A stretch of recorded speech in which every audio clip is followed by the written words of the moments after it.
Hey, great day. Welcome to House of Cons one more time for another Naga News Brief, my Naga. We're going to be hitting y'all with these Naga News Briefs left and right. They're going to be short and sweet, so look out for them, you know what I'm saying? We got more to come, y'all.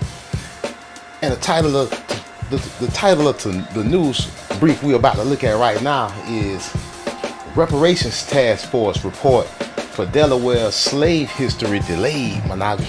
And that's what we're about to get into. That's the title. The Reparations Task Force Report for Delaware slave history is delayed, my Naga. I wonder why it's delayed. What a coinky dink. They said the report is delayed, my Naga. Let's get into the article. We're going to read a little article real quick. Delaware Online.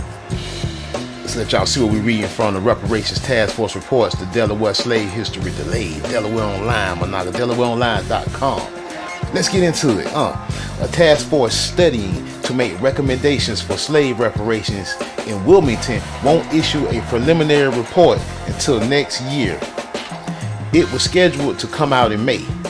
The delay stems from a miscommunication between the task force and the city council on holding open meetings that align with the Freedom of Information Act, which states that a public body must post notice of the date, time, place of meeting, and whether the meeting will be conducted 7 days in advance. We were holding our meetings, but we were publicly noticing, said Kobe Owens, the chair of the task force. We had no control over letting people know about them through the city council's website. But now everyone is on the same page. We had to be FOIA compliant. In December 2022, Wilmington launched the City Council Reparations Task Force. With 9 appointed members, the group was tasked with researching the first state complicated slave history.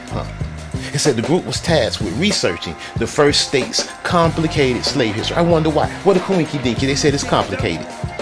And examining how so-called African Americans in the state have been impacted by an economic legacy of slavery and systematic racism. Issues up to discussion will focus on how the original harms of enslavement have shaped struggles for Black Americans in Delaware today.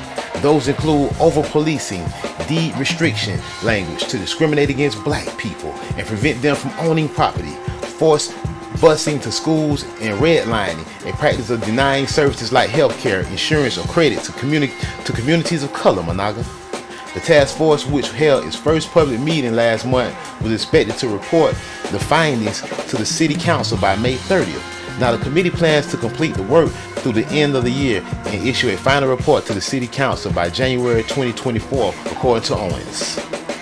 We restarted the 6 months of research. They restarted the research, my Naga, so that we could do the public meetings properly, have public input, and hear from the community about their vision of reparations, as well as really make sure these recommendations speak to the true needs of the residents, Owens said. Who else is on the task force?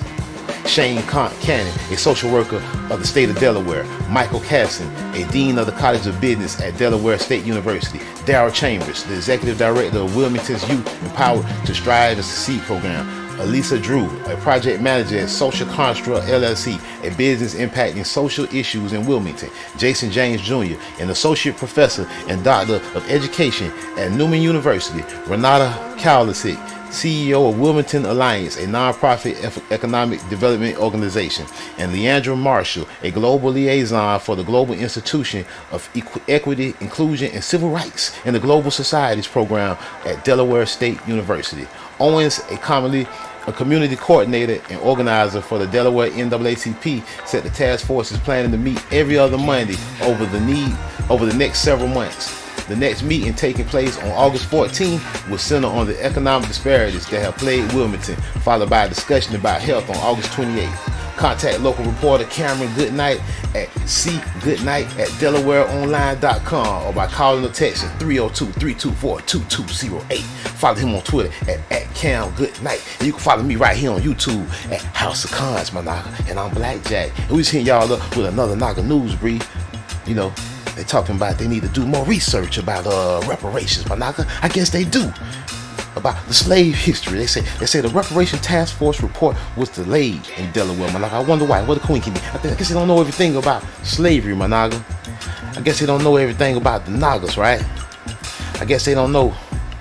But we here to show them, my Naga. We here to show them. and we're gonna keep it going. We just talking slave reparations, my nigga. Y'all hit me up on Blackjack. This is House of Cons. Subscribe, share the video, my nigga. We out. Peace.